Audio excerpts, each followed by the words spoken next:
আসসালামু আলাইকুম।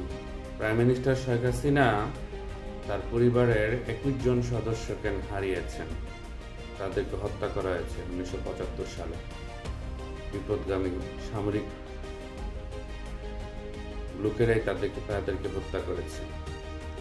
অনেকে বলতেছেন উনি ভয় পাচ্ছেন, ওনার মতো সাহস নাই দেশে আসার, ওনার মতো লোকের। আরে ভাই, যার পরিবারের এতজন লোককে মেরা ফেলাইছে, তার আবার সাহস না থাকে? তিনি 20 বছর দেশ চালাইছে, ঠিক আছে?